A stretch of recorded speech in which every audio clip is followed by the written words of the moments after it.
Hey everybody, what is up? Fourth Seraph here, and today I have a very interesting video for you. This is going to be a guide for how to communicate with Chinese teammates. Now, if you've been playing random squads or random duos at all, you know that the servers for NA are filled with Chinese people. I don't know exactly why they don't have good ping. I know partially cheaters like to play on NA servers, and a lot of them are from China, but there's also a lot of people that just like to play on NA servers in general. Most of them aren't cheaters, they're just regular players in China. I don't know why this is, but they like to come and play on the NA servers a lot, and it can sometimes be difficult to communicate with them. I find that they usually really try to be able to communicate with you and make an effort, but I've found that there are a few things that are almost impossible to communicate about just with English.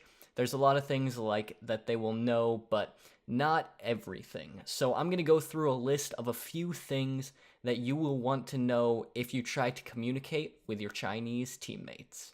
Now, I think some of the most important things that I have tried to communicate with them and they just have not been able to understand, I don't think, any time, is when I have a sniper or a gun and I have no scope for it, or no 4 times or 8 times, and so that can be something that can lose games. I was playing with one Chinese guy in a game, and he was doing really well and we were doing really well, and we got into a situation where I had no range scope. I did have a Car 98 and we both died because I didn't have range to get some of the kills I needed to get. So that was one of the inspirations for this video, because we were actually doing quite well, and I think we could have had a fighting chance at winning that game, but unfortunately lost because of that situation. So I'm not a great Chinese speaker. I did take it for 2 years in high school. I did barely pass both years, so I had my friend help me out with this, but still the tone marks aren't going to be perfect. But I figure, same when you're in game, you don't really need the tone marks. If they speak Chinese, they'll be able to figure it out. Same thing like as if they tried to speak English, you'd pretty much be able to guess what they were saying. So first is going to be scope, and this is just in general, any type of scope or sight, but they will probably know what you're trying to say by this, and that is pronounced Jing Tao. And then if you need a 2 times or less, you can say Lang Bei. For a 4 times, you can say Si Bei. And an 8 times would be Ba Bei. Again, not perfect pronunciation, probably pretty terrible pronunciation, but I think it'll work. The other important thing that I've had a difficult time communicating about is health. And so for a general term for health, I assume that they will probably know that it means a first aid or a med kit if they have it.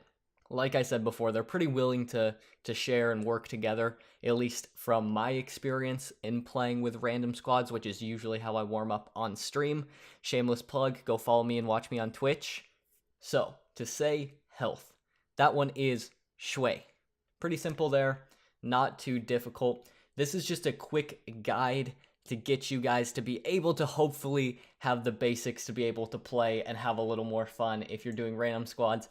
I actually find random squads really interesting because it stretches me as a player a lot, because I go to places and find myself in situations that I normally wouldn't be in, and it really make some creative, interesting, fun gameplays. So I really suggest you try that one out and try some of these terms out and let me know how it goes. It's been going pretty good for me. I've been using some of these. You can see me use them on stream sometime when I'm warming up and playing random squads, just trying to get into the groove of things, and it's been going pretty good. I've noticed that I have been able to communicate a lot more, and so hopefully this guide will help you guys as much as it's helped me. But make sure to leave a like and to subscribe if you're not already. Anyways, guys, until next time, I will see you online.